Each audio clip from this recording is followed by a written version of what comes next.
I found my fierce on the courtroom stand, facing my perpetrator. Okay, so hi guys, my name's Alicia and this is Alicia's Journal.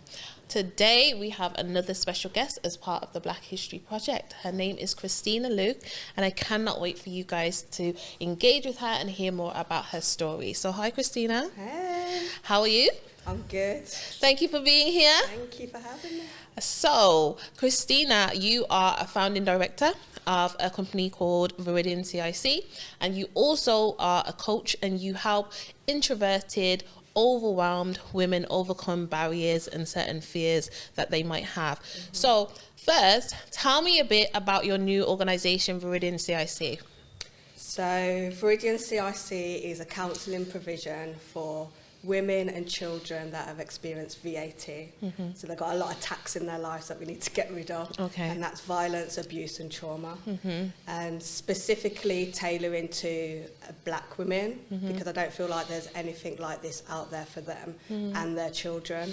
So although they can have individual counselling and therapy with us, and the children can also have individual therapy with us, during that process, towards the end, we want them to bond, reclaim that family situation. So it's not two separate things.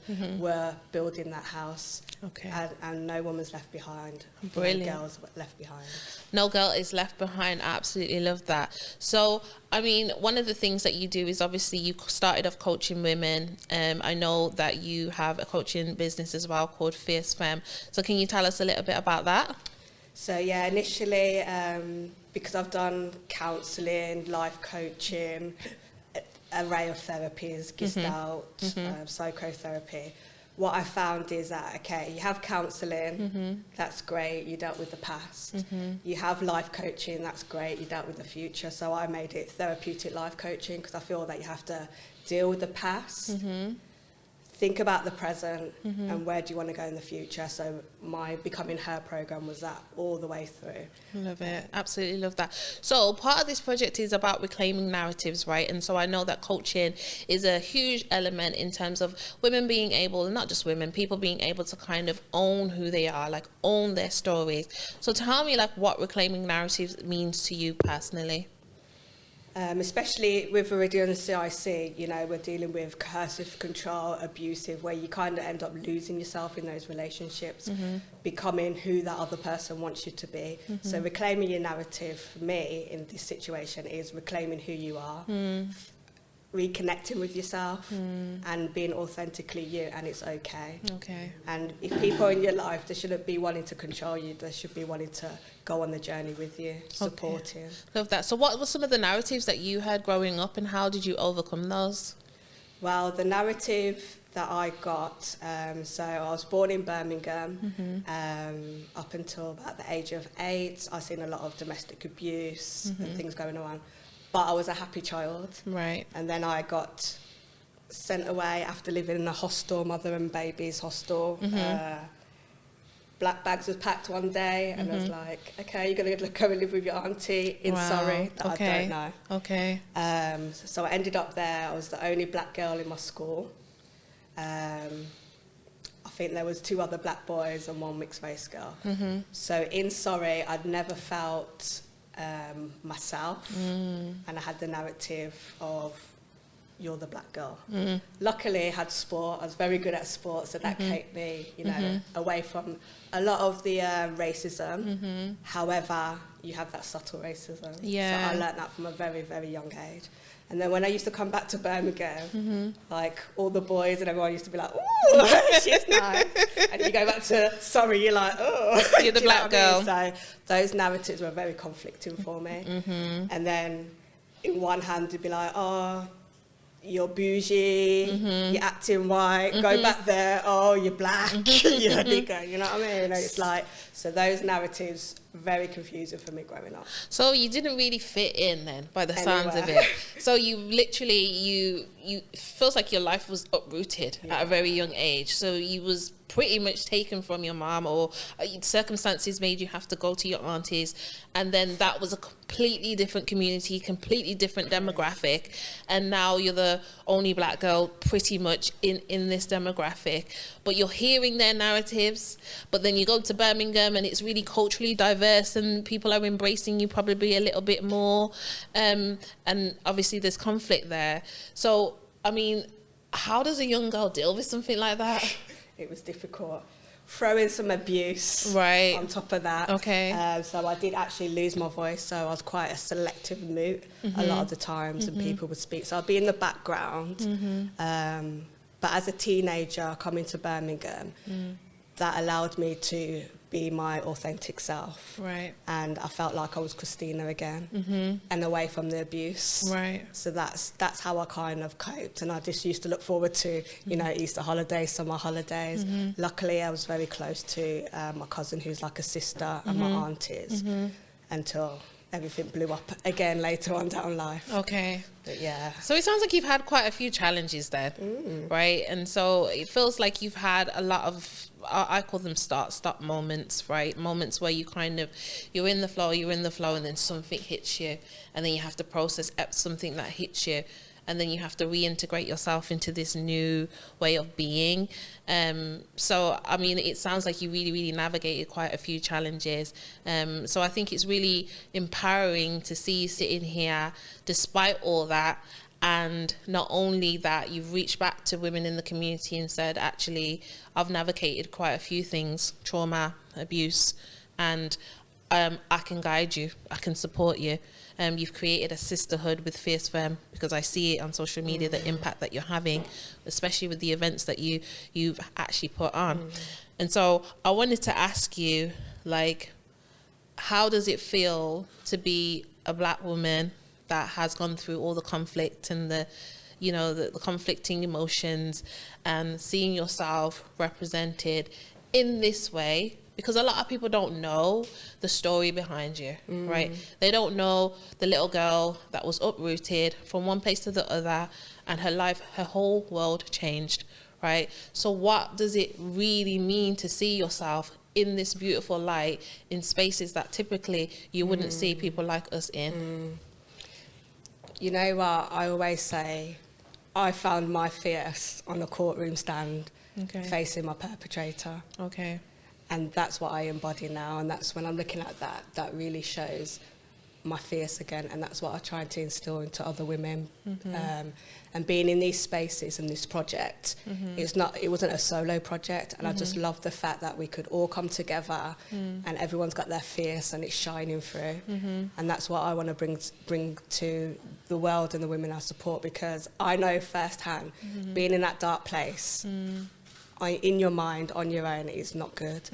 But to see me come through the other side where I don't, those things aren't on my mind 24/7. You know, I can actually think about the future, and that is collaboration. That is bringing ourselves to the table. I mean, shout out to our sponsors, Arts Council England, Fashion Afrique, and Anais Art.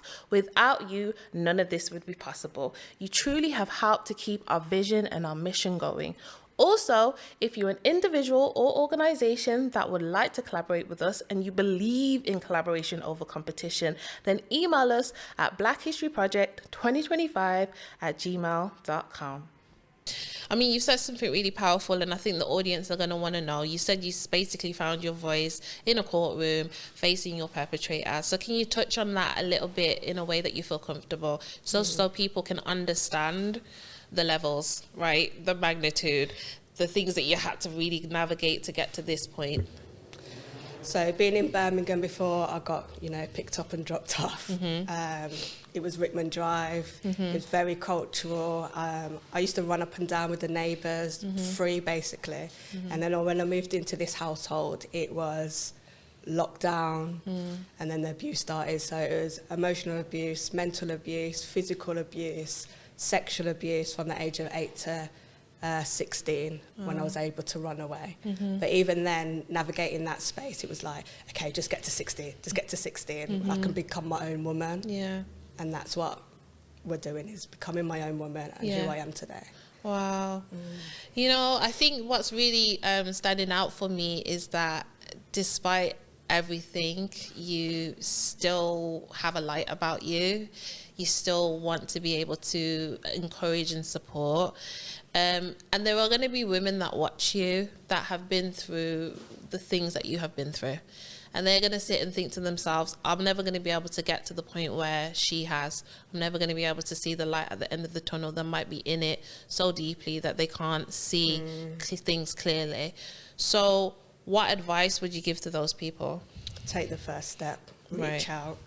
That's why we're creating this community where, because I think for me, for so long, you would never find me saying that on camera or even to people, but I feel that we need to break down that shame because the shame wasn't mine, the shame was his. Right. Do you know what I mean? So I feel like we need to uplift women to show that there shouldn't be any shame, there shouldn't be any embarrassment, and you should be able to reach out with no judgment.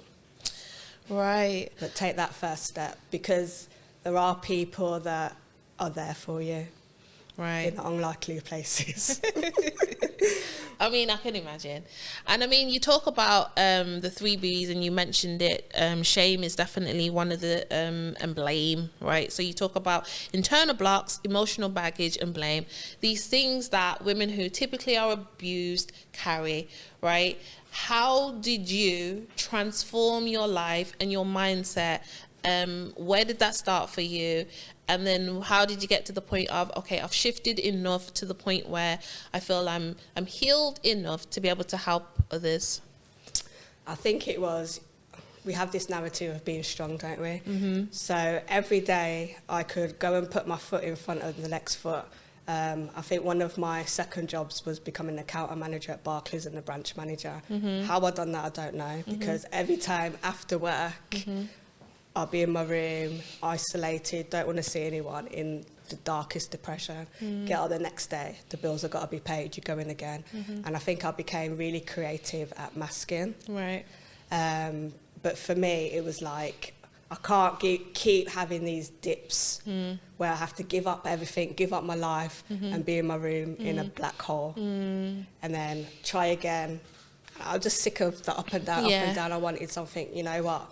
I can actually live my life and think about being okay. Yeah. And I had to do some serious healing. Right. So I went into counselling for quite a few years, started going to empowerment events and things like that, started to connect with other women and also just being inspired, like even the beautiful Aurea, obviously. I read her book and I was like, oh my God, that's me. But sometimes it's the similarities that help you to think, yeah, I can do this. Right. I love that. I really, really do love that. And I think one of the things that you mentioned is you were sick of the up and down, right? You wanted emotional stability. And so sometimes we get to a point where we were sick and tired of ourselves. Like we're just like, I'm done with this. I don't want to do this anymore. Gosh. Like don't want to feel sorry for myself anymore. I want to live different. I want to be different. And it's really just about choice. It just sounds like one day you decided, actually, I'm going to choose better for myself. And I think that's really something that a lot of people don't understand. You can change your world, right? You can change your environment. You are literally the deciding factor in every single move that you make through life, right? You get to choose who you are, where you are, how you are, right? So I really, really do love that. So, I mean, let's talk about the process then. So the actual project, you mentioned Aria earlier. She asked you to come on board and be a part of this project. What was that like for you in terms of like Aria approaching you and then you taking the pictures in the studio? How was that for you? Well, I know what Aria's about, so anything she's involved in, I'm like, yes, I'm there. And I know that she empowers women, empowers black people, empowers community. And what I like about Aria as well, myself, is that I like different cultures. I'm not just like, oh, let's segregate back to where we was. Right. It's like, okay, let's get together and move, but our voice needs to be heard in a bigger arena. Yeah. And this is how it works. I think even for me, in my arena now, there's a lot of women that are doing and helping other women do what I'm doing. But if all the women came to me, I couldn't support them. Right. So we need more voices to be louder and heard. So when I started the project and we came, it was just a beautiful thing. Seeing everyone in like the African outfits, yes, it made me feel empowered. And then Darren was like, oh, let's do this, let's do that. And before you know it, I'm out on the street. You was just everywhere. I looked out the window, I said, is that Christina doing catwalk out there? Literally up and down Wolverhampton, like, that was amazing. And that was amazing. When we came to the gallery and I walked in and like my big screen was up there, I was like, what? Is that me there? It's you. Yeah. It's you. So you spoke about some of the benefits of projects like this. Obviously, it's really, really empowering. But the thing that we really want to do with this project particularly is like uplift voices that typically are underrepresented, not heard about. So tell me how you felt like this benefited you as somebody that's been through stuff and kind of helped to expose your particular story.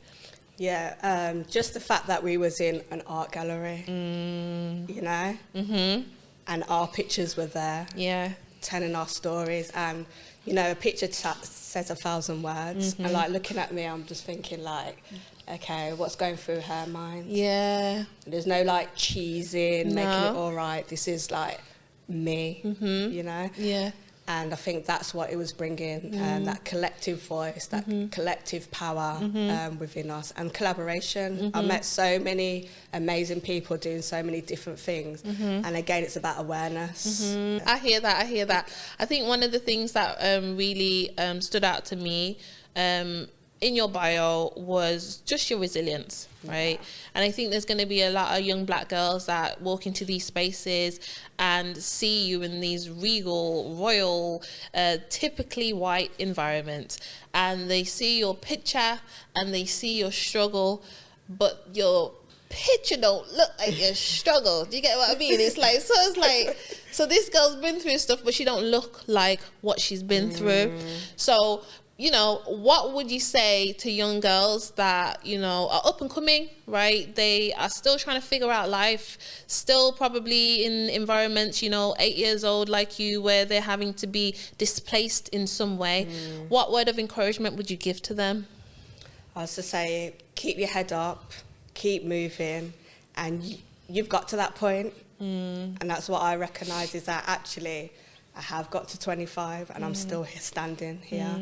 And for me as well, one day I just really looked at myself, and because I do a lot of mirror work and stuff like that, but I looked at myself, I'm like, you've gone through all this and you still have a good, clean heart, and you want the best for people, and there's no malice in you. Right. And I feel like people go through things because they are special, do you know what I mean? And they've got something to give back.